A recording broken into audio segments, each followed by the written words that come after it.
பொண்ணு வந்து ஒரு 2 வயசா இருக்கும்போது எங்கள் வீட்டுக்காரர் என்னை விட்டு பிரிஞ்சுட்டாங்க. என் பொண்ணு 3 வயசுல ஹாஸ்டலில் சேர்த்தாங்க. 7 வயசு வரையும் ஹாஸ்டலில் இருக்காங்க. நைட்டு 11 மணி வரையும் ஓட்டுவேங்க.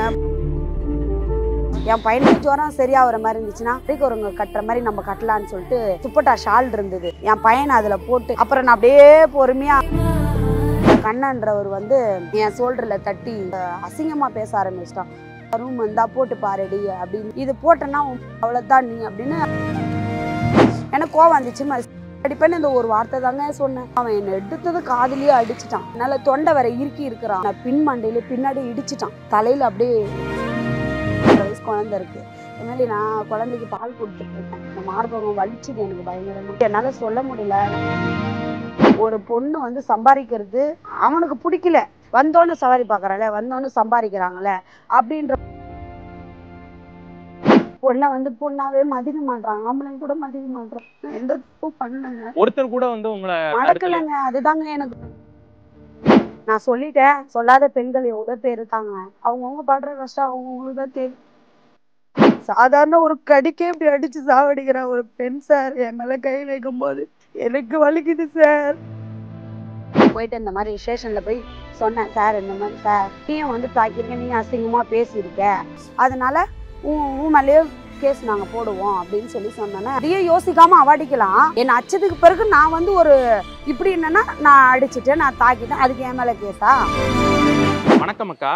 இந்த ஆட்டோ தொழிலில் நீங்கள் இருக்கிறப்ப, ஆட்டோ ஓட்டிகிட்டு இருக்கப்ப உங்களை வந்து சக ஒரு ஆட்டோ ஓட்டுநர், அதுவும் ஒரு ஆண், உங்களை தாக்குனதா வந்து சிசிடிவி காட்சிகள்லாம் பார்த்தோம். அது குறித்து நீங்கள் புகார் கூட அளிச்சிருக்கதா கேள்விப்பட்டோம். எக்ஸாக்டாக அங்கே வந்து என்ன நடந்ததுன்னு கொஞ்சம் சொல்ல முடியுமா? என் பேர் மூக்காயி. நான் ஒரு 10 வருஷமாக கிரீன்ஸ் ரோட்டில் ஆட்டோ ஓட்டிகிட்டு வரேன். அப்போ சுபம் ஹோட்டலில் தான் என்னுடைய ஸ்டாண்டு. அந்த போர்டு வந்து அங்கே தான் இருக்குது. ஸோ ஸ்டாண்ட் அங்கே எதிரில் வந்து நான் உட்காந்துட்டு இருந்தேன். நான் உங்களுக்கு அந்த சிசிடிவி கூட என்கிட்ட இருக்குது, நான் உங்களுக்கு காமிக்கிறேன். எதிரில் உட்காந்துட்டு இருந்தேன். அப்போ 2 கஸ்டமர் வந்து உள்ளே போனாங்க. வட மாநிலத்துக்காரங்க வந்து உள்ளே வந்து ஹோட்டலு உள்ளே போய் உட்காந்துட்டு பேசிகிட்டு இருந்தாங்க. அப்போ நான் ஆட்டோவில் உட்காந்து பார்த்துட்டு இருந்தேன். அவங்கள பார்த்துட்டு வந்து ஏதோ ஒரு ரூம் தேவைப்படுது அவங்களுக்கு, பேசிகிட்டு இருக்காங்க. சரி, நாங்கள் யாருக்குன்னே 2 பேர் டிஸ்கஷன் பண்ணாலோ இல்லை லக்கேஜ் வச்சு நின்றுந்தாலே நாங்களே எங்களுக்கு தெரியும். அங்கே 10 வருஷம் நாங்கள் ஆட்டோ ஓட்டுறோம். யார் ரூம் கேட்குற ஆளுன்னு எங்களுக்கு தெரியும். ஸோ அங்கே ரூம் கேட்குறாங்கன்னு எங்களுக்கு தெரியுது. நான் போய் நேராக போயிட்டு உள்ளே போய் பார்த்தேன். நான் உள்ளே போய் கேட்டேன், நம்ம ரூம் வேணுமான்னு சொல்லி கேட்டேன். அவங்க ஆமான்னாங்க. இந்த மாதிரி என்கிட்ட அப்போலோ ஹாஸ்பிட்டல் பக்கத்தில் நடக்கிற தூரத்தில் தான் ஒரு ரூம் இருக்குது. 1500 2000 வரையும் இருக்குது. நீங்கள் ரூம் வந்தால் சொல்லுங்கள், நான் இட்டுன்னு போய் விடுறேன். நல்லாயிருக்கும், சூப்பராக இருக்கும். உங்களுக்கு தண்ணி வசதி எல்லாமே, கரண்ட்டெல்லாம் கட் ஆகாது. அங்கே அந்த அளவுக்கு உங்களுக்கு போதுமான வசதி இருக்கும். உங்களுக்கு பிடிச்சிச்சின்னா நீங்கள் ரூம் எடுத்துக்குங்க அப்படின்னு சொல்லி பேசிகிட்டு இருந்தேன். அதுக்கு அவர் என்னை கேட்டார், எங்களுக்கு ரூம் எடுத்து கொடுக்குறதுனால உனக்கு என்ன பெனிஃபிட்டுன்னு என்னை கேட்டார். நான் சொன்னேன், இந்த மாதிரி உங்களுக்கு ரூம் எடுத்து கொடுத்தா நீங்கள் ₹1 கூட எங்களுக்கு தர வேண்டாம். நீங்கள் ஆட்டோவில் உட்காந்தா மட்டும் போதும். எங்களுக்கு அந்த ரூம்காரங்க ₹300 200 கொடுப்பாங்க. அதனால தான் நாங்கள் ரூம் போடுறோம். எங்களுக்கு வருஷத்துக்கு ஒரு வாட்டி எங்களுக்கு ஒரு ₹1000 காசு, இந்த ஸ்வீட் பாக்ஸு, இந்த காக்கி ட்ரெஸ்லாம் கொடுப்பாங்க அப்படின்னு சொன்னேன். நான் உண்மையை பேசிட்டு தான் அவர் என்கிட்ட பேசியிருந்தார். அவங்க போகலான்ற மாதிரி என்கிட்ட பேசியிருந்தாங்க. வாங்க நான் போகலாம், ஆர்டர் பண்ணியிருக்காங்க அவளுக்கு தோசை, சாப்பிட்டு போகலாம் அப்படின்னு பேசிட்டு இருந்தால் திடீர்னு அந்த கண்ணன்றவர் வந்து என் ஷோல்டரில் தட்டி ரூம் எப்படி நீ பேசுவ அப்படின்னு சொல்லி, நீங்களாம் ரூமெல்லாம் பேசக்கூடாது அப்படின்னு என்ன கேட்டார். நான் ஏன் பேசக்கூடாது? உங்ககிட்ட வந்து பேசணுங்கள, உங்ககிட்ட வந்து இது பண்ணவங்கள நான் வந்து வாண்டடாக வந்து நான் வந்து பேசினேன்னா தப்பு. உங்ககிட்ட பேசுனது அவங்க நான் பார்க்கவும் இல்லை, எதுவுமே இல்லை. நான் உட்காந்துட்டு இருந்த ஆட்டோவில் அவங்க உள்ளே கேட்டுருந்த மாதிரி தெரிஞ்சு நான் போனேன். நீ எதுக்கு தேவையில்லாத வர, உங்கள் வேலை என்னமோ பார்த்துன்னு போ அப்படின்னு சொல்லி கேட்டேன். உடனே அவன் வந்து அசிங்கமாக பேச ஆரம்பிச்சிட்டான். ரூம் வந்தால் போட்டு பாருடி அப்படின்னு சொல்லிட்டு அது கூட இன்னும் 2-3 அசிங்கமாக அவன் என்னை கேட்டான்னா வாடி பொடின்னு சொல்லாத, மரியாதை கெட்டுறோம், செருப்பால் அடிப்பேன் நான் சொன்னேன் தான், நான் இல்லைன்னு சொல்ல. அவன் ஒரு பொண்ணை பார்த்து எப்படி வந்து அவன் வந்து வாடி போடிடலாம்? அவன் வயசுனா என் வயசுனா என்னை வாடி போடி சொல்லலாமா? இல்லை அக்கா நீங்கள் அந்த ரூம் போட்டிங்க, நான் யாருக்குன்னு பேசியிருக்கேன், இல்லை நீங்கள் போடுங்க, போட்டு எனக்கு கொடுங்க அப்படின்னு சொல்கிறது எப்படி இருக்குது? இது போட்டேன்னா அவ்வளோதான் நீ அப்படின்னு அவன் ஒரு மாதிரி ரூடாக பேசுகிற மாதிரி, ஒரு மாதிரி எகிரி அடிக்கிற மாதிரி வந்து பேசினான். எனக்கு கோவம் வந்துச்சு. செருப்பால் அடிப்பேன்னு இந்த ஒரு வார்த்தை தாங்க சொன்னேன், வேறு எதுவுமே சொல்லுங்க. சத்தியமாக நான் எதுவுமே சொல்லுங்க. இந்த ஒரு வார்த்தை சொன்னதுக்கு அவன் என்னை எடுத்தது காதுலேயே அடிச்சிட்டான். காதில் அடிச்சுன்னு காது எனக்கு அப்படியே குப்புன்னு அடிச்சிச்சு. வலி வேற தாங்க முடியல எனக்கு. அப்புறம் டக்குன்னு என் நெஞ்சு சட்டையை பிடிச்சி என்னை அப்படியே இறுக்கிட்டே போய் தள்ளினே பின்னாடியே தள்ளிட்டு போகிறான். என்னால் முடியல, என்னால் தொண்டை வர இறுக்கி இருக்கிறான். அவர் நெஞ்சில் வர நான் ஒரு வயசு குழந்த 1.5 வயசு குழந்த இருக்குது. இதுமாதிரி நான் குழந்தைக்கு பால் கொடுத்துட்ருக்கேன். எப்போவுமே அம்மா வந்து ஒரு 2 ஹவருக்கு 1 ஹவருக்கு இட்டுன்னு வந்து விடுவாங்க. அம்மா பால் கொடுத்துட்டு இட்டுன்னு போயிடுவாங்க. அன்றைக்கின்னு பார்த்து அம்மா வரவே இல்லை. அன்றைக்கி எனக்கு ரொம்ப இந்த மார்பகம் வலிச்சுது எனக்கு பயங்கரமாக. அப்போ அவன் பிடிச்சி அடித்து என்னை மண்டையில் பின்னாடி இடிச்சிட்டான். பின்னாடி அடித்தோன்னே அந்த தலையில் அப்படியே வீங்கிடுச்சு. அப்படியே என்னை தள்ளிகிட்டே வரும்போது வெளியில் தள்ளிட்டு என்னை வரும்போது தான் நான் என்ன பண்ணேன், ஒரு லைட்ரு மாதிரி இருந்தது, கேஸ் லைட்ரு மாதிரி, அதை தூக்கி அடித்தேன். ஆனால் சத்தியமாக அவன் மேலே படவே இல்லைங்க. அவன் மேலே பட்டிருந்தா கூட பரவாயில்லைங்க. தூக்கி இப்படி தான் அடித்தேன். அது பின்னாடி போய் விழுந்துருச்சு. அவனை அடிக்கவும் இல்லை. உடனே அங்கேருந்து அவருடைய சொந்தக்காரர் ஒருத்தர் மடக்கிற மாதிரி மடக்கி அடிக்கிற மாதிரி ஆக்ஷன் தான் பண்ணுறத தவிர அடிக்கலை. அப்போ நான் பின்னாடி இருந்து என் எனக்கு வலி தாங்க முடியல. எதுவுமே நான் தாக்குன பொருள் எந்த பொருளும் அவர் மேலே படலை. அந்த சைடு தான் போய் விழுந்தது. உடனே நான் என்ன பண்ணேன், அங்கேருந்து கிளம்பி போலீஸ் ஸ்டேஷனுக்கு நான் போயிட்டு இந்த மாதிரி ஸ்டேஷனில் போய் சொன்னேன். சார் இந்த மாதிரி சார் நான் ஆட்டோ ஓட்டிருந்து ரூம் போட்டேன், என்னை ஒரு பையன் அடிச்சிட்டான், நான் இந்த மாதிரி வாண்டேன், நான் எந்த தப்பு பண்ணலன்னு சொன்னேன். உடனே அவங்க உட்காருமா, நான் போய் சிசிடிவி ஃபுட்டேஜ் வந்து நான் போய் பார்த்துட்டு சொல்கிறேம்மா அப்படின்னாங்க. சரி போய் பார்த்துட்டு வாங்க சார் அப்படின்னு. அப்புறம் அவங்க போனாங்க. போயிட்டு பார்த்துட்டு வந்தாங்க. வந்தோடனே உடனே கம்ப்ளைண்ட் எழுதுனாங்க. அம்மா நீயும் தானம்மா தாக்கியிருக்க, நீயும் தானம்மா அசிங்கமாக பேசியிருக்கிற அப்படின்னாங்க. என்ன சார் அசிங்கமாக பேசுனேன்னு கேட்டேன். இல்லை ஏதோ இப்படின்னு கை நீட்டி சொல்கிறிய, என்னை வாடி போடின்னா கொண்டுடுவேன்னு சொன்னேன். என்ன சார் என்கிட்ட வராது அவ்வளோதான் அப்படின்னு சொன்னேன். நான் உங்ககிட்ட நான் பேசுனா என்கிட்ட ஏன்டா வர அப்படின்னு இந்த வார்த்தை தான் நான் கேட்டேன். கொண்டுடுவேன் கூட அந்த வார்த்தை வருது, ஏன்டா என்கிட்ட வரேன்னு தான் கேட்டேன். இதை தான் சொன்னேன். அசிங்கமாகவே நான் பேசலையே சார், நான் என் மேலே எந்த தப்பும் இல்லையே சார் அப்படின்னு சொல்லி கேட்டேன். இல்லைம்மா நீயும் வந்து தாக்கியிருக்க, நீயும் அசிங்கமாக பேசியிருக்க, அதனால் உன் மேலேயே கேஸ் நாங்கள் போடுவோம் அப்படின்னு சொல்லி சொன்னோன்னே, ஏன் சார் என் மேலே எதுக்கு சார் கேஸா, அப்போ அவன் மேலே கேஸ் போட்டு தான் உன் மேலே கேஸ் ஆகும் அப்படின்னாரு. உடனே காம்ப்ரமைஸ்னாக போடுறதா இருந்தால் போங்க, அவன் மேலே ஒரு 75 கேஸ் போட்டு விட்டுறேன், நீங்கள் போங்க கையெழுத்து போட்டு போங்க அப்படின்னு சொன்னோன்னே, எனக்கு அவர் சொன்னது எனக்கு எந்த விதத்துலையும் எனக்கு வந்து எதுவும் இவர் பேசுகிற அந்த நான் என்னால் ஒத்துக்க முடியல. நான் என்ன தப்பு பண்ணேன், நானா போனேன்னா, நான் அடித்தேனா, நான் போனேன்னா, நான் அவங்க பேசின சவாரிக்கிட்டு நான் போனேன்னா, எனக்கு எதுவுமே தெரியாது. ஏன்னா ஒரு பொண்ணு வந்து சம்பாதிக்கிறது அந்த அவனுக்கு பிடிக்கல. ஏண்டா நம்ம ஏன்னா நான் எனக்கு குழந்த இருக்கனால நான் 10 மணிக்கு மேலே 11 மணிக்கு மேலே தான் நான் ஆட்டோவுக்கு போவேன். அவங்க காலிலேருந்து அங்கே 7 மணிலேருந்து அங்கே ஓட்டுறாங்க. ஸோ நான் 10 மணிக்கு வந்ததும் எனக்கு சவாரி கிடைக்கும் போது அவனுக்கு அந்த காண்டு பொறாமல் தாங்க முடியல. வந்தோன்னே சவாரி பார்க்குறாளே, வந்தோன்னே சம்பாதிக்கிறாங்களே அப்படின்ற ஒரு கோவத்தில் தான் அவன் வந்து என்னை கேட்டதே. இதில் வந்து முழுக்க அவன் வந்து நாங்கள் சம்பாதிக்கிறது பிடிக்கல அவனுக்கு. எனக்கு ஒன்றா சொல்கிறதுனே எனக்கு தெரியலங்க. என் மேலே எந்த தப்பும் இல்லைங்க. காயம் தலையில் பின்மண்டையில் வீங்கியிருக்கா, ஒரு மாதிரி முட்டையாக வீங்கியிருக்கு. அந்த கழுத்தை அப்படி பிடிக்கும் போது தான் இந்த இடம்லாம் அப்படியே வீங்கிடுச்சு. அந்த இடம்லாம் வீங்கிடுச்சு அப்படியே. ஏன்னா நெஞ்சில் ஓங்கி சட்டையை பிடிக்கும் போது தான் இந்த கல் மாதிரி எனக்கு வலிச்சது. என்னால் சொல்ல முடியல. எனக்கு அந்த வலி நான் என்னை ஒரு பொண்ணாக நான் எப்படி எனக்கு சொல்ல முடியல. அது அவங்கவுங்களுக்கும் அந்த வலி பட்டாதான் தெரியும். அது அவங்கவுங்களுக்கும் அந்த வலி வரணும். எனக்கு அந்த மாதிரி வலிச்சுது. நான் அதனால் என் கையில் கிடைக்கிது நான் தூக்கி போட்டேன். நான் வேறு எதுவும் பேசலை. என் மேலே எந்த தப்பும் இல்லைங்க. நான் எந்த தப்பும் பண்ணலைங்க. அதுக்கு நீ என் மேலே கேஸ் போட்டு நியாயமா சொல்லுங்கள். நான் எவ்வளோ கஷ்டப்படுறேன், ஆட்டோ ஓட்டுறேங்க. சொல்லுங்கள். காலையில் வீட்டில் எங்கள் பையனை குளிப்பாட்டி இட்டுன்னு வந்து எங்கள் அம்மா கிட்டே விட்டுட்டு இடையில தாய்ப்பால் கொடுத்துட்டு நான் ஆட்டோ ஓட்டிகிட்ருக்கேங்க. என் பொண்ணு 7 வயசு, 3 வயசில் ஹாஸ்டலில் சேர்த்தாங்க. 7 வயசு வரையும் ஹாஸ்டலில் இருக்காங்க.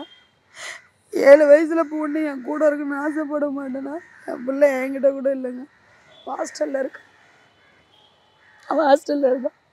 அவளை நான் அந்த வாரத்தில் ஒரு வாட்டி போய் அந்த வாரத்தில் ஒரு வாட்டி போய் பார்க்கும்போது கூட லீவ் போட்டுருவோம். நைட்டு 11 மணி வரையும் ஓட்டுவேங்க. 11 மணி வரையும் ஓட்டுவேன். எங்கள் அம்மா கிட்ட விட்டு, அம்மா எனக்கு வருமானம் இல்லைம்மா, நான் எனக்கு அவ்வளோ சவாரி இல்லைம்மா, நீ வச்சிருமா, என்ன தம்பிக்கு என்ன இட்லி என்ன வாங்கி கொடுமா, என் பாக்கெட்டில் ஒரு 50 ரூபாய் எடுத்து எங்கள் அம்மா இட்லி வாங்கி கொடுத்து படுக்க வைமா, எனக்கு சவாரி இல்லை, நாளைக்கு வர என் பொண்ணை பார்க்க போகணும், எக்ஸ்ட்ரா காசு வேணுமா, நாளைக்கு ஒரு நாள் அப்புறம் பார்த்தா வேஸ்ட் ஆகிடும், நான் எதனா சுற்றி சவாரி பார்த்துறேன்னு சொல்லிட்டு நாளைக்கு லீவ் போட வேண்டிய காசை ஒரு 300-400 எக்ஸ்ட்ரா ஓட்டி வச்சுப்பேன் நான். ஏன்னா அப்போ தானே மறுநாள் என் பிள்ளைய பார்க்க முடியும். அப்போ வண்டி ஓட்ட முடியாதுல்ல. அதனால ஒரு 300 எக்ஸ்ட்ரா ஓட்டி நைட்டு ஒரு 11:30 மணிக்கு மேலே தான் வீட்டுக்கு போவேன். எல்லாருக்கும் தெரியும், அந்த ஸ்டாண்டில் இருக்கிறவங்க எல்லாருக்கும் தெரியும். நான் எப்போவுமே வந்து ஓட்டிட்டு சீக்கிரமாலாம் போக மாட்டேன். நைட்டு 10:30 மணி ஆகும், 10 மணி ஆகும். ஏன்னா என்னுடைய கஷ்டம் அந்த மாதிரி. ஏன்னா நான் வச்சுருக்கிறது வாடகை ஆட்டோ, இது சொந்த ஆட்டோ கிடையாது, வாடகை ஆட்டோ. டெய்லி 250 ரூபா கலெக்ஷன். இப்போ இந்த சம்பவம் நடந்துச்சு இல்லைங்க, இந்த பிரச்சனை நடந்துச்சு. 4 நாள் கலெக்ஷன் கொடுக்கவே இல்லை. இப்போ ஆட்டோ ஃபைனான்ஸ்காரர் நேற்று தான் ஃபோன் பண்ணி கலெக்ஷன் ஏற்றணும் அப்படின்னாரு. நான் சொன்னேன், இந்த மாதிரி சார் எனக்கு பிரச்சனை இருக்குது, நீங்கள் பார்த்துட்டு உங்களுக்கு தெரியும் இந்த மாதிரி ஆயிடுச்சு. அதெல்லாம் உன்னுடைய பிரச்சனைம்மா, அதெல்லாம் எனக்கு தேவை இல்லைம்மா, எங்களுக்கு தேவை வண்டி கலெக்ஷன். நீ என்ன பண்ணி அது பண்ணி எடுத்துன்னு வந்து கொடுமா அப்படின்னாங்க. எனக்கு ஒன்றும் பண்ணல, இப்போ யோசித்துந்தாங்கிறேன் நான்.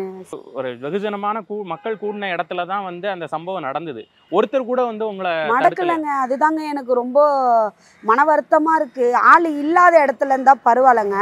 ஹோட்டலில் சாப்பிட்றவங்க எத்தனை பேர் உக்காந்துட்டு இருக்காங்க, அவங்க கூட சாப்பிட்டுன்னுக்குறாங்க, பார்த்துன்னுக்குறாங்க. தவிர ஒரு பொண்ணை இப்படி அடிக்கிறானே, நம்ம கொஞ்சம் மடக்குவோன்னு கூட யாரும் மனிதாபிமானமே கிடையாதுங்க. அப்படியே பார்த்துட்டு அப்படியே உட்காந்துட்டு இருக்காங்க. ஏன் சாப்பிட்ற இடத்துல கூட அங்கே 4 பேர் உட்காந்து பார்த்துட்டு தாங்க இருக்காங்க. யாரும் ஒன்றுமே என்ன ஏதுன்னு கூட வந்து கண்டுக்கலைங்க. அவங்க பெண்ணுக்கு மரியாதையே இல்லைங்க. பொம்பளைய பொண்ணை வந்து பொண்ணாவே மதிக்க மாட்றாங்க, ஆம்பளைங்க கூட மதிக்க மாட்றாங்க. என்ன ஒரு நிலைமையில இந்த ஆட்டோ ஓட்டுற தொழிலை நீங்கள் கையில் எடுத்தீங்க, இப்போ எப்படி உங்கள் குடும்ப நிலைமை இருக்குது அதை சொல்லுங்கள். என் பொண்ணு வந்து ஒரு 2 வயசாக இருக்கும்போது எங்கள் வீட்டுக்காரர் என்னை விட்டு பிரிஞ்சுட்டார். அப்போ வந்து நான் வந்து துணி கடையில் வந்து சேல்ஸ் கேர்லாக ஒர்க் பண்ணிகிட்டு இருந்தேன். அப்போ வந்து காலையில் 8 மணிக்கெலாம் போயிடணும், நைட்டு 9:30 மணிக்கு வரணும். அந்த 12 மணி நேரம் உட்காரவே டைம் இருக்காது, நின்றுட்டே தான் இருக்கணும். ஏன்னா துணி கடையை பற்றி உங்களுக்கு தெரியும், அங்கே உட்காரவே கூடாது, சேல்ஸ்கெல்லாம் உட்காரக்கூடாது, நின்றுட்டே தான் இருக்கணும். நின்றுட்டே இருப்பேன் நான், 12 மணி நேரம் நின்றுட்டே இருப்பேன். அந்த மத்தியானம் லஞ்சு கூட விட்டாங்கன்னா 1/2 hour தான். இப்படியே நான் வந்து என் வாழ்க்கை ஓடிட்டு இருக்கும்போது எனக்கு நைட்டெல்லாம் படுத்தா உடம்பு கை காலெலாம் பயங்கரமாக வலிக்கும். பாப்பாவும் பொண்ணுக்கிட்டே பேச முடியாது, அவளுக்கும் எதுவுமே ஸ்கூல் படிக்கும்போது அவளுக்கு சொல்லித்தர முடியாது. எல்கேஜி யூகேஜிலாம் படிக்கும்போது சொல்லியும் தர முடியாது, அவளுக்கு எதுவுமே சொல்லித்தர முடியாது. இந்த கவர்மெண்ட் ஸ்கூலில் சேர்த்து வச்சுருந்தேன். என்னை கேட்பா, அம்மா இது எனக்கு சொல்லுமா அப்படின்னுவா. எனக்கு அம்மா விடுமா, நான் வேலை செஞ்சுட்டு வந்துருக்கம்மா, என்னால் முடியலம்மா, யாருக்கிட்டனா கேட்டுக்கம்மா, ஸ்கூலில் யாரா பசங்கிட்ட கேட்டுக்கம்மா அப்படின்னு சொல்லுவேன். நம்ம இந்த வேலை செஞ்சால் வாடகைக்கும் சாப்பிட்றதுக்கும் சரியாக போயிடும், பிள்ளைங்களுக்கு 1 ரூபா சேர்த்து வைக்க முடியாது, நம்ம என்ன பண்ணலான்னும் போது தான் எங்கள் அக்கா ஆட்டோ ஓட்டிகிட்டு இருந்தா. அவகிட்ட வந்து நான் போய் கேட்டாக்கா, எனக்கு ஆட்டோ ஓட்ட சொல்லித்தாக்கா, நான் ஆட்டோ ஓட்டுறேன் அப்படின்னா. நான் அவளும் சொன்னால், நான் என் பிள்ளைங்களாம் கஷ்டப்படுது, உனக்கு கற்று கொடுத்துன்னா என் டைம் வேஸ்ட் ஆகும், என் கூடயே சவாரிக்கு வா, எங்கே போனாலும் என் கூட உட்காந்துட்டு வா, நீ வேணா கொஞ்சம் டைம் கிடச்சா பார்த்து, உனக்கு போகிற வழியில் என்ன ஃப்ரீயாக இருந்துச்சுன்னா உனக்கு ஒரு டச்சு கொடுக்குறேன், கற்றுக்கோ அப்படின்னா. சரிக்கா அப்படின்னேன். ஒரே ஒரு ட்ரிப்பு தாங்க இட்டுன்னு போனான் என்னை, இங்கே கிரீம்ஸ் ரோட்லேருந்து டி நகருக்கு இட்டுன்னு போனான். அவளை பார்த்தேன், அவள் எப்படி ஓட்டுறா, அவள் எப்படி பண்ணுறா, என் கண்ணால் நான் பார்த்தோன்னே எனக்கு ஓட்ட எனக்கு தெரியும், நான் ஓட்டுவேன் அப்படின்னு எனக்கு நம்பிக்கை. நான் என்ன பண்ணேன், நான் அவகிட்ட எனக்கு கற்றும் கொடுக்கல. மறுநாள் காலையில் எந்திரிச்சு நான் ஒருத்தங்க கிட்டே போகிறேன், இந்த மாதிரி ஆட்டோ வாடகைக்கு இருந்தால் கொடுங்க அப்படின்றேன். தரம்மா, லைசன்ஸ் இருக்காம்மான்னு. லைசன்ஸ் போட்டு வந்து கொடுக்குறேங்க, LLR போட்டு உங்ககிட்ட வந்து வாங்கிக்கிறேங்க அப்படின்னு சொன்னேன். சரிம்மா நீ லைசன்ஸ் போட்டு வாங்கிக்கோமா அப்படின்னா. அப்புறம் லைசன்ஸ் போட்டோன்னா ஒரு டைம் கொடுத்தாரு, கொஞ்ச நாள். அப்புறம் ஆட்டோ கொடுத்தாரு. இப்போ தான் முதல் முறையாக அந்த ஆட்டோவில் உட்காடுறேன். ஆன் பண்ணேன், ஷார்ட் பண்ணேன், ஒரே ஒரு கீரில் போட்டு பொறுமையாக அப்படி போயிட்டு லெஃப்ட்டு திரும்பிட்டேன். நம்ம ஓட்டலாமே அப்படின்ட்டு நான் ஓட்ட ஆரம்பித்தேன். அப்புறம் எனக்கு நல்லா ஓட்ட ஒரு நாள் ஓட்டினேன், மறுநாள் ஓட்டினேன். அப்புறம் பார்த்தா நான் எப்படி சொல்கிறது, நான் ஓட்டுறது எனக்கே என்ன இது 10 வருஷம் ஓட்டுற மாதிரி ஓட்டுறமேன்ட்டு நானே கற்றுக்கிட்டேன். கொஞ்சம் கொஞ்சமாக அட்ரஸ் கேட்டு ஓட்ட ஆரம்பித்தேன். அப்புறம் நானே ஓட்டினேன். ஒரு நாள் ஓட்டும் போது 1000 ரூபா ஒரு நாளைக்கு ஓட்டினேன். அப்போ எனக்கு ரொம்ப சந்தோஷமாயிடுச்சு. ஒரு நாளைக்கு 1000 ரூபா, நம்ம மாதம் 12,000 ரூபா, இது ஒரு நாளைக்கு 1000 ரூபா வந்துச்சுன்னு. ஒரு நாள் 1000 ரூபா வந்துன்னு 250 ஆட்டோ கலெக்ஷன் கொடுத்தேன். ஒரு வீட்டு வாடகைக்கு ஒரு 200 ரூபா தனியாக ஒரு உண்டியலில் தூக்கி போட்டேன். மீதி காசு இருந்தது. என் பொண்ணு நோட்டு கிட்டெல்லாம் கேட்டால் அவளுக்கு ஒரு 200 ரூபாய் 300 ரூபாய் நோட்டு வாங்கி கொடுத்தேன். மீதி இருந்துச்சு. அது காலையில் சாப்பிட்டு எனக்கு அட்லீஸ்ட் இவ்வளோ இதில் வந்து எனக்கு ஒரு 300 ரூபா சேமிப்பு இருந்தது. பரவாயில்லையே, 300 ரூபா, நம்ம மாதம் 12,000 சம்பளம் 1 ரூபா நிற்காது, இது ஒரு நாள் அது 300 ரூபா அது நிற்கிதுன்ட்டு. அப்புறம் அந்த 300 ரூபா வந்து சேட்டு கடையில் போட்டேன். சேட்டு கடையில் போடுவாங்க, அந்த 100 ரூபா சேர்க்குறது, 200 ரூபா சேர்க்குறது, அப்படியே 300 ரூபா அப்படியே சேர்த்துனே இருக்கும்போது அப்புறம் இடையில குழந்தைக்கு உடம்பு சரியில்லை, ஜுரம், அந்த காசை எடுத்து செலவு பண்ணி அப்படியே என் வாழ்க்கை ஓடிட்டுருக்கு. இன்னும் ஓடிட்டுருக்குங்க. தமிழ் ஆளுங்க யாருனா வந்தாங்கன்னா அவங்கக்கிட்ட போயிட்டு 50 100 அப்படியே ஓட்டினேன். எனக்கு சரியாக வருமானம் இல்லை. இப்போ அவ்வளோ வருமானம் இல்லை. ஏன்னா ஏதோ ஊரில் வராமல் இருக்காங்க, ஏதோ போராட்டம் நடக்குது, என்னென்னமோ சொல்கிறாங்க. இதை நம்ம யார்கிட்டையும் சொல்லி எதுவும் ஆக போகிறது இல்லை. நம்ம கஷ்டப்படணும்னு சொல்லிட்டு நான் ஓடிக்கிட்டு இருப்பேங்க. மணி எத்தனை மணிலாம் பார்க்க மாட்டேன். என் பையனுக்கு உடம்பு சரியில்லையா வீட்டில் பார்ப்பேன், அவனை வச்சு டைம் ஸ்பெண்ட் பண்ணுவேன். கொஞ்சம் ஜுரம் சரியாகிற மாதிரி இருந்துச்சுன்னா 2 மணின்னு பார்க்க மாட்டேன், 3 மணின்னு பார்க்க மாட்டேன், மறுபடியும் ஓடுவேன். மறுபடியும் ஓடி போய்ட்டு ஏதோ ஒரு 200 300 ஓட்டிகிட்டு வருவேன்னு இங்கேருந்து உடனே என் குழந்தைய ஒரு துணி ஒன்று இருக்குது, ஷால் இருக்குது என்கிட்ட, ஒரு ஷாலு. அதை இந்த நரிக்குறவங்கெல்லாம் கட்டுறதை பார்த்துருக்கேன். இந்த குழந்தை எப்படி கட்டுவாங்க. எனக்கு பெல்ட்டு என்கிட்ட வாங்கிறதுக்கு என்கிட்ட காசு கிடையாது. சரி நரிக்குறவங்க கட்டுற மாதிரி நம்ம கட்டலான்னு சொல்லிட்டு என்கிட்ட என்னுடைய துப்பட்டா ஷால் இருந்தது. என் பையனை அதில் போட்டு முடிச்சு போட்டு இப்படி கட்டிக்கின்னு இதில் தூக்கி என் பையனை வச்சோடனே அவன் படுத்துக்கிட்டான். அழகாக படுத்துட்டோன்னா அவன் பால் பாட்டில் அவன் வாயில் வச்சுட்டு அப்புறம் நான் அப்படியே பொறுமையாக அவனை ஓட்ட ஆரம்பிச்சிட்டேன். அப்படியே ஓட்டினோம். ஒரு 2 3 தடவை கூட என் பையனை துணி கட்டியே வச்சு ஓட்டினேன். சரி நம்ம சப்போஸ் நம்மள உள்ள லாங்கெல்லாம் போகிறோம், ஏதாவது நமக்கு நடந்துச்சுன்னா, நம்ம சரியாக போனாலும் எதனா ஒரு வண்டி மோதிச்சுன்னா நம்ம செத்தாலும் பரவாயில்ல, நம்ம குழந்தைக்கு எதுவும் ஆகக்கூடாதுன்னு சொல்லிட்டு அப்புறம் தான் முடிவெடுத்தேன். இப்படி தூக்கிட்டு போகிறது நல்லதாக படலை, குழந்தைக்கு அது கம்ஃபர்டபுளாக இருக்காது, படுத்துன்னு வசதியாக இருக்காது, கை இப்படியே இருந்தால் அது ஒரு மாதிரி சப்பல், இந்த இடம்லாம் வலிக்கும்னு சொல்லிட்டு நான் அம்மா கிட்ட கேட்டேன். அம்மா டெய்லியும் குழந்தைய பார்த்துக்கம்மா, என்னை ஆட்டோ ஓட்டுறம்மா, எனக்கு யாரும் இல்லைம்மா, டெய்லியும் உனக்கு 100 ரூபா நான் தரேம்மா. எங்கள் அம்மா கிட்ட கேட்டேன். டெய்லியும் 100 ரூபா கொடுக்குறம்மா உனக்கு, நான் எவ்வளோ ஓட்டினா உனக்கு ஏற்ற மாதிரி கொடுக்குறம்மா அப்படின்னு. அதே மாதிரி சரி எங்கள் அம்மா சொன்னாங்க. இப்போ வரையும் என் பிள்ளைய எங்கள் அம்மா கிட்ட விட்டு டெய்லி எங்கள் அம்மாவுக்கு 100 ரூபா கொடுத்துன்னு தான் வரேன். அது வேறு தனியாக ஒரு இன்கம் என் பிள்ளைக்கு ஒரு டெய்லியும் 100 ரூபா. ஏன்னா அவங்களும் வேலை வெட்டி இல்லாத என் பிள்ளைய வச்சுட்ருக்காங்களே, வேலைக்கு போனால் அவங்களும் ஒரு 100 ரூபா 150 ரூபா சம்பாதிப்பாங்களே, அதனால் நானே அந்த காசு கொடுக்குறேன் 100 ரூபா 100 ரூபான்னு. டெலிவரி முடிஞ்ச உடனே ஆட்டோ மறுபடியும் ஓட்ட வந்துட்டீங்களா? அதுக்கு பிறகு ஒரு பால் குடி மறவாத ஒரு குழந்தைய விட்டுட்டு ஆட்டோ தொழிலுக்கு வர்றது எந்த அளவுக்கு கஷ்டமா இருக்கு? எல்லாமே அந்த ரொம்ப கஷ்டம்தான்ப்பா. அதுக்குன்னு பார்த்தா நம்ம கஷ்டத்தை பார்த்தா நம்ம பிள்ளைங்களை ஆளாக்க முடியுமா? எனக்கு எவ்வளோ வலிச்சாலும் நான் ஏன்னா ஒரு மெடிக்கல் ஷாப்பில் ஏன்னா ஒரு மாத்திரை வாங்கி போட்டு ஒரு டீ ஒன்று குடிச்சிட்டு நான் என் வேலையை பார்க்க போயிடுவேன். எனக்கு ரெஸ்ட்டெல்லாம் நான் எடுக்க மாட்டேன். எனக்கு சவாரி ஒரு கஸ்டமர் இட்டுன்னு வந்து விட்டேன்னா அடுத்த நிமிஷம் கடவுளாக பார்த்து எனக்கு அனுப்புவேன். ஏன்னா ரொம்ப நேரம்லாம் உட்கார மாட்டேன் நான். எனக்கு அடுத்தடுத்து வந்துகிட்டே இருக்கும், எதனா ஒரு சவாரி வந்துகிட்டே இருக்கும், நான் போயிட்டே தான் இருப்பேன். ரெஸ்ட்டெல்லாம் எனக்கு கிடையாதுப்பா. நைட்டு தூங்குறது தான் ரெஸ்ட்டு, பகல்லலாம் ரெஸ்ட்டு. அப்படியே உடம்பே சரியில்லைனா கூட மெடிக்கல் ஷாப்பில் மாத்திரை கத்திர என்ன டீ வாங்கி குடிச்சிட்டு உடனே போயிடுவேன் நான். சும்மாலாம் சவாரி அங்கே வந்துக்கிட்டே இருக்காது, டைமிங் இருக்குது, ஒரு சில டைமிங் இருக்குது. அது கொஞ்ச நேரத்தில் இல்லைன்னா அப்படியே அப்போலோ வரும். அப்போலோ 50 ரூபா வரும், விட்டுட்டு ட்ராப் பண்ணிட்டு 50 ட்ராப்பு வரும்போது அங்கேருந்து யாருனா வந்துடுவாங்க. அப்படியே 50 வரும், அவ்வளோதான் ஓட்டினோம். ரெஸ்ட்டெல்லாம் எடுக்க மாட்டேன், உட்காரலாம் மாட்டேன், நான் ஓடிக்கிட்டு தான் இருப்பேன். இவ்வளோ கஷ்டப்பட்டுக்கிட்டு இருக்கீங்க, உங்களுக்கான நீதியாக நீங்கள் இந்த விஷயத்தில் என்ன கேட்குறீங்க? எனக்கு நீதியாக என்னங்க கேட்குறேன்? எங்களை மாதிரி எவ்வளோ பொண்ணு, நான் சொல்லிட்டேன், சொல்லாத பெண்கள் எவ்வளோ பேர் இருக்காங்க. எப்படி சொல்கிறது? அவங்கவுங்க கஷ்டத்தை இந்த மாதிரி வந்து தேடியாக வந்து சொல்லுவாங்க. அவங்கவுங்க படுற கஷ்டம் அவங்கவுங்களுக்கு தான் தெரியுங்க.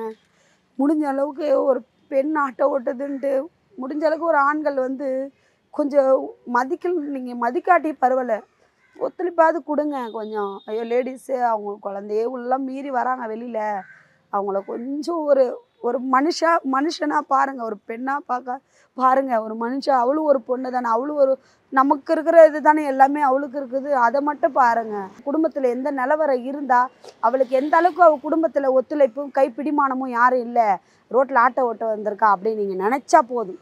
நீங்கள் மதிங்க, நீங்கள் இது பண்ணலாம் சொல்லு, அதை நினச்சா போதும். நாங்கள் ஒரு விஷயம் பெண்ணாகவும் இருக்கிறோம் ஆணாகவும் இருக்கிறோம், 2 சரிக்கு சமமாகவும் நாங்கள் உழைச்சிக்கிட்டு இருக்கோம். தனியாக பெண்ணாக இருந்தால் பரவாயில்ல, தனியாக ஆணாக இருந்தாலும் நாங்கள் தாயும் நாங்களே அப்பாவும் நாங்களேன்ற மாதிரி எங்கள் பிள்ளைங்க நாங்கள் வாழ்ந்துட்டுருக்கோம். எங்களை அந்த ஒரு நினப்பு இருந்தால் போதும் தான் நான் கேட்குறேன், வேறு எதுவுமே நான் கேட்கலங்க. நான் இதே மாதிரி மற்ற ஆட்டோ ஓட்டுநர்களுக்கும் நடக்கக்கூடாதுன்னு நீங்கள் ஒரு வேண்டுகோளாக வைக்கக்கூடிய விஷயங்கள் என்ன? எந்த பெண்களையும் கை வைக்காதீங்க, மேலே வச்சு வாயில் பேசுங்க, கை வைக்காதீங்க. அந்த பெண் மேலே நீங்கள் கை வச்சா எல்லாம் கம்முன்னு கை கட்டி இருப்பாங்களே. இப்போ பெண்கள் எவ்வளோ இதுங்க ஏங்க, இவ்வளோ பேர் மத்தியில், ஆம்பளைங்க மத்தியில் ஆட்டோ ஓட்ட வந்துருக்க, நீ என்னை அடிப்ப, நீ என்னை அடிப்ப, என்னை பலான்னு நான் கம்முன்னு இருக்கணுமாங்க, கை கட்டி இருக்கணுமாங்க. நான் எவ்வளோ பார்த்துட்டேங்க, எவ்வளோ கஷ்ட நஷ்டத்தை பார்த்துட்டேன். என்ன ஒரு ஆம்பளை கை வைக்கிறான், அவன் யார் என்னை அடிக்க? முதல்ல அவனுக்கு யார் என்ன அடிக்க சொல்லி யார் சொன்னான்? அவன் மனசில் பதிச்சிட ஒரு பொண்ணை அடிக்கக்கூடாதுன்னு நினச்சானா? அவன் அடிக்கலாம், எதையும் யோசிக்காமல் அவன் அடிக்கலாம். என்னை அச்சதுக்கு பிறகு நான் ஒரு இப்படி என்னென்னா நான் அடிச்சுட்டேன், நான் தாக்கிட்டேன், அதுக்கு என் மேலே கேஸா? இது நியாயமாகவே தெரிலங்க. நம்ம கற்பழிக்கப்பட்டு கொலை பண்ணால் மட்டும்தான் நம்ம பதிலுக்கு தாக்கணுமா? அப்போ அடிக்கிறது இப்போ எனக்குள்ளே இருக்கிற வலி எல்லாருக்கும் தெரியுமாண்ணா? நான் குழந்தை வச்சுருக்கேன், நான் பால் கொடுத்துட்ருக்கேன், இதெல்லாம் தெரியுமாண்ணா? என் வலி எனக்கு தெரியுங்க. எனக்கு வலிக்குதுங்க. இப்போ என்னை அடிக்கும் போது நான் பார்த்துட்டு இருக்கணுமாங்க? நான் ஏன் அடி வாங்குறது? நான் பார்த்துட்டு நான் கஷ்டப்படுறேன், நான் சாப்பிட்றேன். அவன் யாருங்க என்ன அடிக்க? என் அடிச்சிருந்தா கூட என் மனசு ஆறிட்டு இருக்குங்க. நான் அடிச்சு பதிலுக்கு அடிச்சிருந்தா கூட நான் ஸ்டேஷன் கூட போயிருக்க மாட்டேன். நம்மள அச்சான், நம்மளும் அவன் அச்சோம் அப்படின்னு சொல்லிட்டு போயிருப்பேன். நான் தான் அடிக்கவே இல்லையே, ஓங்குறேன் தவிர அவன் மேலே அடியே படலை. நான் எடுத்தது செல்லில், உண்மையான வீடியோ இருக்குது, உள்ள ஸ்டேஷனில் இருக்குது. உண்மையாக அந்த பென்ட்ரைவர் போட்டு எடுத்திருக்காங்க, அதில் கிளியராக பாடுங்க. நான் அடிச்சேனா, அவன் என்ன அடிச்சானா, நான் தூக்கி போட்டது அவன் மேலே பட்டுதான்னு பாருங்க. நீங்கள் இப்போ அரசாங்கத்தில் என்ன கேட்குறீங்க? இப்போ வந்து எங்களை மாதிரி பெண்கள் எவ்வளோ பேர் ஆட்டோ ஓட்டுறாங்க. ஒருத்தர் 2 பேர் கிடையாது. நீங்கள் என்ன ஒருத்தியாக மட்டும் பார்க்காதீங்க, அத்தனை பேர் லேடியாக பாருங்கள். அவ்வளோ பெண்கள் ஓட்டுறாங்க, அவங்களையும் பாருங்கள். நான் ஒருத்தியக்காக நான் பேசலை, என்னுடைய என்ன மாதிரி ஆட்டோ ஓட்டுற எல்லா பெண்களுக்காக நான் பேசுகிறேன். நான் உட்காந்துட்டு இருந்தால் ஒரு ஆம்பளை நின்று தான் பையன் நிற்கிறான், ஏன் நின்று சொல்லி கொடுத்து வளர்த்துருக்காங்க. அதனால் ஒரு கால் மேலே கால் போட்டு வந்தால் கூட, ஒரு ஆம்பளை வந்தால் கூட காலை எடுத்து கீழே டீசெண்டாக ஐயோ ஆம்பளை வராங்கன்னு காலை போட்டுருவோம். நாங்கள் உங்களை மதிக்கிறோம்ல, நீங்கள் என்ன மதிங்க, எங்களை மதிங்க. இந்த மாதிரி நான் வந்து உங்ககிட்ட கத்துறதுக்கு காரணம் என்ன மாதிரி வந்து பெண்களும் பாதிக்கப்படக்கூடாதுங்க, எங்களை மாதிரி அடிக்கக்கூடாதுங்க. எங்களால் தாங்க முடியல. நாங்கள் 2 பேர் படுற கஷ்டப்படுறோங்க. ஒரு பெண்ணுடைய அது என்ன தெரியும் சொல்லுங்கள்? ஒரு ஆணுக்கு மாதம் ஏதாவது ஆகுதுங்களா? ஒரு பெண்ணுக்கு மாதம் பீரியட்ஸ் ஆகுது. உழைக்கிறோம் நாங்கள், வயிறு வலிச்சா கூட 3 நாள் வண்டி ஓட்ட வரக்கூடாது. அப்போ கூட அந்த வலியை பாராமல் நாங்கள் வண்டி ஓட்டுறோம். எங்கள் வலி உங்களுக்கு தெரியாது. அது எங்களுடைய நிலைமையில எங்களை மாதிரி பெண்கள் எவ்வளோ பேர் இருக்காங்க சார். அவங்களுக்கெல்லாம் கொஞ்சம் நீங்கள் நியாயத்தை விசாரிங்க, யார் மேலே தப்புன்றதை பாருங்கள். அவங்கள மட்டும் தயவு செஞ்சு சார் தண்டிச்சிடாதீங்க. கேஸோ ஏதோ போட்டு அவங்கள தண்டிச்சிடாதீங்க சார். நீங்கள் அவங்களும் ஒரு பெண் தானே சார். சொல்லுங்கள், ஒரு கொசு கடித்தாலே அந்த கொசு அடிக்கணும்ல நம்ம. சொல்லுங்கள், கொசுக்கு அடிக்குது, அது குட்டி கொசு பாவம், நான் விரட்டி விட்டுறோம். ஐயோ அது பிஞ்சு, அதுக்கு தெரியாது, காது இல்லை வாய் இல்லை அப்படின்ட்டு கொசு நிப்போ அப்படின்னா சொல்லிடுறோம். பட்டுன்னு அடிக்கல, சாவடிக்கல, சாதாரண ஒரு கடிக்கே இப்படி அடித்து சாவடிக்கிறேன் ஒரு பெண் சார். என் மேலே கை வைக்கும்போது எனக்கு வலிக்குது சார். வலி எனக்கு, உங்களுக்கு கிடையாது. எனக்கு பதிலுக்கு நான் ஓங்கினது, என் மேலே நீங்கள் கேஸ் போட்டது என்னால் தாங்கவே முடியல சார். என்னால் மட்டும் இல்லை, எல்லா பெண்களாலையும் தாங்க முடியல சார். எவ்வளோ பேர் என்னை கேட்குறாங்க சார். ரோட்டில் ஆட்டோ ஓட்டிகிட்டு போனால் நிறைய பெண்கள் கேட்குறாங்க, அவனை ஏன் சும்மா விட்ட அப்படின்னு கேட்குறாங்க சார். என்னை கேட்குற அனைத்து பெண்களும் நீ ஏம்மா கை வச்சேன்னு கேட்கல, அவனை ஏன் சும்மா விட்டேன்னு தான் கேட்குறாங்க. பெண்களுக்கும் நியாயம் வழங்குங்க சார்.